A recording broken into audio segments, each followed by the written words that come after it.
신실하신 너와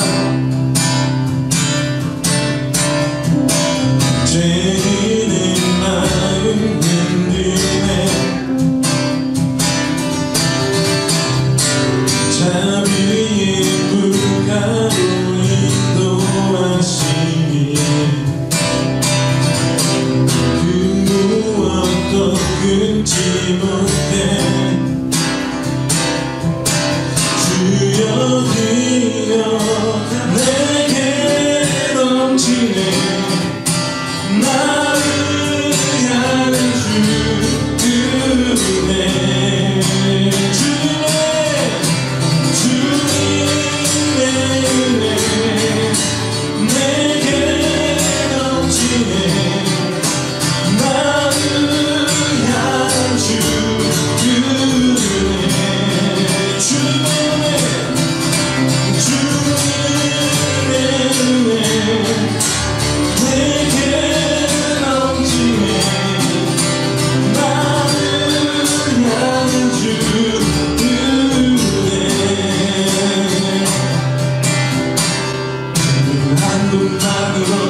나는 만족해 나의 모든 것 되신 주님 찬양해 나의 영원한 생명 되신 예수님 목소리 높여 찬양해 다시 한번 주님의 한분만으로 나는 만족해 나의 모든 것 되신 주님 찬양해 나의 영원한 생명 되신 예수님 목소리 높여 찬양해 주님의 그 신상 찬양해 나의 힘과 능력이 되신 주 나의 모든 삶 변화되었네 되신 주의 사랑 찬양해 주님의 그 신상 찬양해 나의 힘과 능력이 되신 주 나의 모든 삶 변화되었네 되신 주의 사랑 다시 한번 주님의 그 신상 찬양해 나의 힘과 능력이 되신 주 나의 모든 삶 변화되었네 되신 주의 사랑 찬양해 크신 주의 사랑 찬양해 크신 주의 사랑 찬양해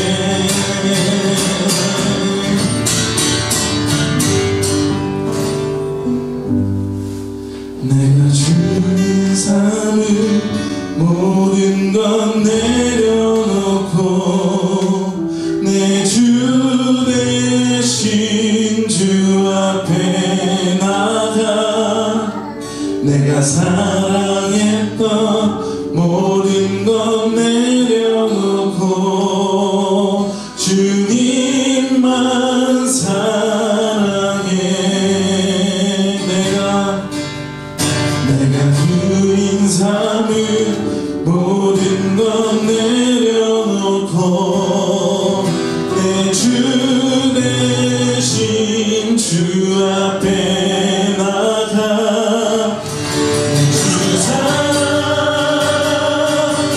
거친 풍랑에도 깊은 바다처럼 나를 장난해 주 사랑 내 영혼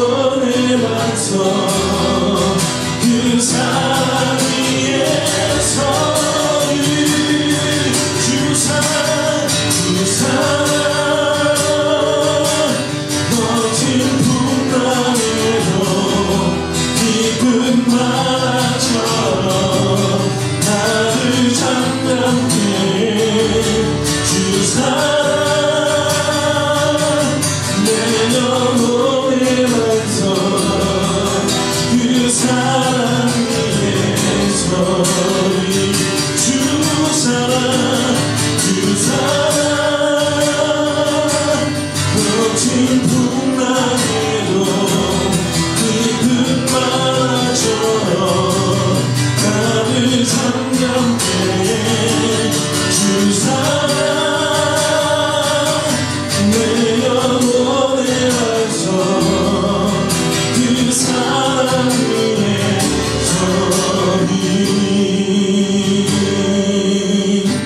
오늘 우리에게 허락하신 말씀은 누가복음 4장 11절에서 30절까지의 말씀입니다. 제가 봉독해드립니다. 이에 예수께서 그들에게 말씀하시되 이 글이 오늘 너희 귀에 응하였느니라 하시니 그들이 다 그를 증언하고 그 입으로 나오는 바 은혜로운 말을 놀랍게 여겨 이르되 이 사람이 요셉의 아들이 아니냐. 예수께서 그들에게 이르시되 너희가 반드시 의사야 너 자신을 고치라 하는 속담을 인용하여 내게 말하기를 우리가 들은 바 가버나움에서 행한 일을 내 고향 여기에서도 행하라 하리라. 또 이르시되 내가 진실로 너희에게 이르노니 선지자가 고향에서는 환영을 받은 자가 없느니라.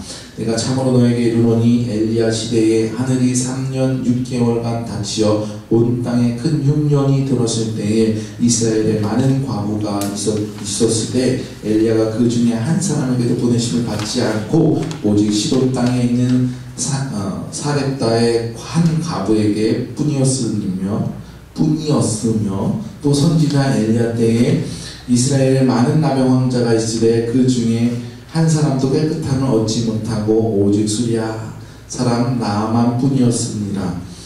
회당에 있는 자들이 이것을 듣고 다 크게 화가 나서 일어나 동네 밖으로 쫓아내어 그 동네가 건설된 산 낭떠러지까지 끌고 가서 밀쳐 떨어뜨리고자 하되 예수께서 그들 가운데로 지나서 가시니라. 아멘. 제가 대단해서가 아니라 많은 분들의 사랑과 또 응원에 힘입어서 여러 자리에서 불러주셨습니다. 그래서 때로는 찬양 인도로 불려가기도 하고 때로는 말씀을 증거하러 불려가기도 하고 때로는 다른 사무적인 일 때문에 가기도 하고 때로는 나이 많으신 성도님들 앞에서 때로는 어른들 그냥 앞에서 때로는 청소년들 수련회 장소에서 다양한 종류의 성격으로 다양한 연령층 앞에서 이렇게 해서 초청을 받을 때가 있습니다. 그런데 외부에서 하는 사역들 다 부담스럽죠. 부담스러운데 그 중에서 가장 제가 부담스럽게 여기는 자리가 있어요. 그 자리가 언제냐면 가족들이 모이는 자리에서 저를 불렀을 때입니다. 저를 어렸을 때부터 다 보고 자랐고 말 안 듣고 까불고 이랬던 모습을 다 보셨던 분들 앞에서 갑자기 제가 목사입니다 하고 짜잔해가지고 말씀을 전하거나 대표 기도를 하거나 좀 환영사를 하거나 이럴 때 굉장히 부담스러워요. 다행히도 제 주변에는 제 어렸을 때 그 과거를 가지고 집까짓게 뭐라고 막 이렇게 하시는 분들이 한 분도 안 계셔서 얼마나 감사한지 모릅니다. 이렇게 나를 잘 아는 곳에 가가지고 내 부끄러운 것을 아는 사람들 앞에서 무언가를 하기가 참 쉬운 게 아니다라는 거예요. 오늘 예수님께서도 이렇게 자신을 잘 아는 곳에서, 물론 예수님은 부끄러운 게 없었겠죠, 저처럼. 어쨌든간 그 고향에 가서 말씀을 증거하는 그 내용들이 오늘 말씀에 기록되고 있는 것을 볼 수 있습니다. 예수님께서 부담스럽다기보다는 예수님의 말씀을 들은 사람들이 부담스러워하는 내용을 볼 수 있겠습니다. 예수님께서 전도 여행을 다니시잖아요. 제자들과 함께 이곳저곳을 다니시다가 이번에는 예수님의 어린 시절을 보냈던 나사렛이라는 곳에 들어가게 됩니다. 옛날 사람들을 우리가 부를 때에 출신을 앞에 붙여서 그 사람의 이름을 얘기할 때가 있어요. 그 대표적인 예를 보면 잔다르크죠. 잔다르크, 잔이 이름이고 다르크가 성이다. 그래서 한국말로 하면 다르크 잔이 아니라 이거는 잔 오브 다르크죠. 다르크에 사는 잔이라는 사람이 있다라는 거예요. 몰랐어요? 네, 알았으면 됐습니다. 그래서 당시에 예수님을 사람들이 부를 때 어떻게 불렀어요? 나사렛 예수다라고 불렀잖아요. 당시 예수라는 이름은 당시 시대의 흔한 이름이었어요. 그런데 이 다른 흔한 사람들 중에 그래도 이 예수님의 독특함을 알리기 위해서 나사렛 예수다라고 불렀다라는 것이죠. 그래서 오늘은 그 나사렛 예수님께서 나사렛으로 가신 모습을 볼 수 있습니다. 고향에 가셨지만 다른 곳 하는 게 아니라 말씀을 증거하셨잖아요. 평소 때와 같이 회당에 가셔서 말씀을 가지고 강론하셨습니다. 예수님이 어떤 특이한 지위가 있어서 강론하신 게 아니라 유대인 성인 남자면 모두가 성인식을 거친 모든 유대인들은 회당에서 말씀을 낭독하고 강론할 자격이 주어져요. 그렇기 때문에 예수님도 그 자격을 가지고 말씀을 강론하셨습니다. 말씀을 보면 이사야서 61장에 해당되는 말씀을 가지고 강론하시는 것을 볼 수 있어요. 성경에는 이 강론을 어떻게 했고 사람들에게 어떻게 풀었는지 잘 알지 못해요. 자세한 내용은 없습니다. 그런데 우리가 드러나마다 뻔하죠. 세상 사람들이 깜짝 놀랄 만한 지혜와 지식으로 말씀을 증거하게 되겠죠. 22절에 보니까 사람들이 뭐라고 말합니까? 은혜로운 말을 놀랍게 여겨 라고 이야기하고 있는 것을 볼 수 있어요. 그런데 이 놀라운 반응이 다른 곳에서와 조금 다름이 있어요. 다른 곳에서와 마찬가지로 신선한 충격으로 하나님의 은혜로 받아들인 반면 또 한편으로는 어떤 반응이 있었냐면 그 22절 후반에 보면 이 사람이 요셉의 아들이 아니냐라고, 동네 사람이라고 그랬죠. 동네 사람. 저기 뒷말에 있는 목수 요셉의 아들 그 아니요 이 사람 목수 예수 아니야? 이 사람 하는 거 놀랍지만 하여튼 그 개똥이네 그 사람 아니야? 라고 얘기하는 거죠. 동일한 사건을 마가복음 3장 6절에서 이렇게 기록하고 있어요. 이 사람이 마리아의 아들 목수가 아니냐? 야고보와 요셉과 유다와 시몬의 형제가 아니냐? 그 누이들이 우리와 함께 여기 있지 아니하냐 하고 예수를 배척한지라. 예수님의 말씀은 놀랍고 은혜로운 것 같지만 그 사람의 말을 다 믿을 수 없어. 왜냐하면 이 사람은 메시아가 아니라 저 뒷동네 사는 목수의 아들 목수 예수이기 때문이야. 이 사람은 메시아도 아니고 선지자도 아니고 그냥 특이한 생각을 가진 한 사람이구나 라고 하며 예수를 멀리했다라는 거예요. 이 반응은 어떻게 나타납니까? 예수의 출신 성공과 환경을 따지고 봐요.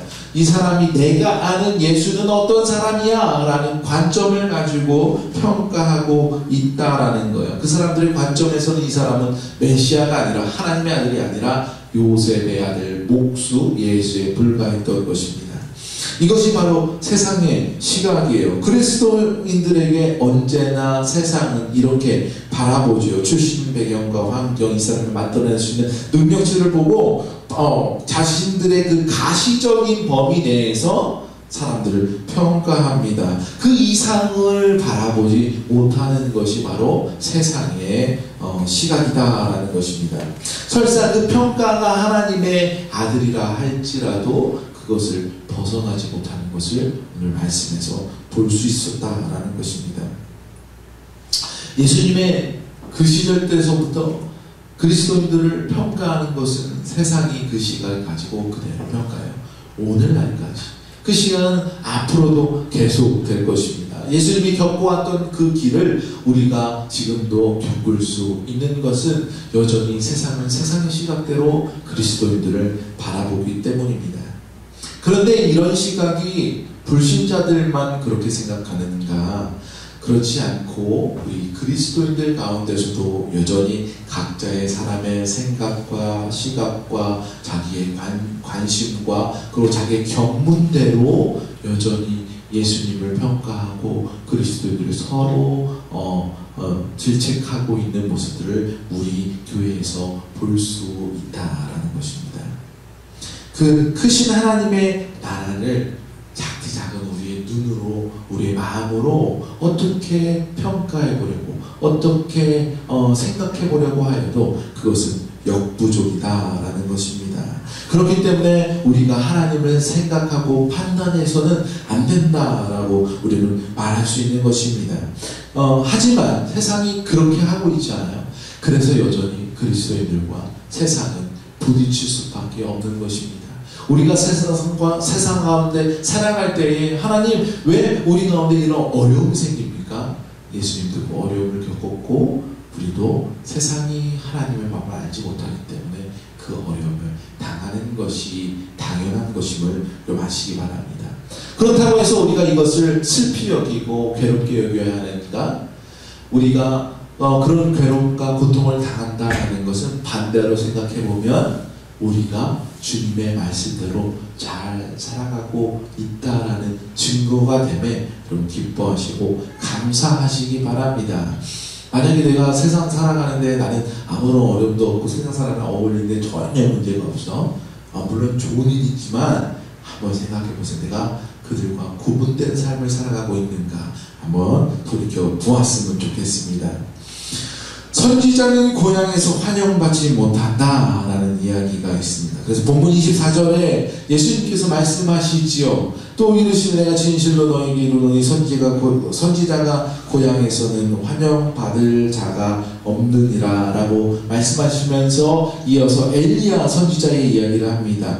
엘리야 시대에 있었던 그 어려움 가운데서 많은 유대 민족들과 이스라엘 백성들이 있었지만 도움받은 사람은 정작 이방인의 과부 한 사람이었다라는 것. 또 어려움이 있었지만 누가 또 도움을 받았는가? 이방 나라에 한 장군이 구원을 받은 그 사실들을 이야기합니다. 이 이야기를 듣고 이 나사렛 동네 사람들이 화가 났죠. 왜 화가 났습니까? 유대인들의 마음 가운데는 어떤 마음이 있어요? 하나님은 유대인의 하나님, 이스라엘의 하나님이고 구원은 바로 이 유대민족, 이스라엘로부터 시작되는 것인데 지금 이 자가 뭐라고 말하는가? 지금 유대민족들 가운데 구원받은 자가 하나도 없고 이방인이 구원받았다 라고 이야기하는 이야기를 들으면서 화를 내고 있어요. 그런데 굉장히 아이러니하죠. 예수님이 말씀하신 것은 다른 곳에 있는 말씀도 아니고 예수님의 생각을 말씀하신 것도 아니고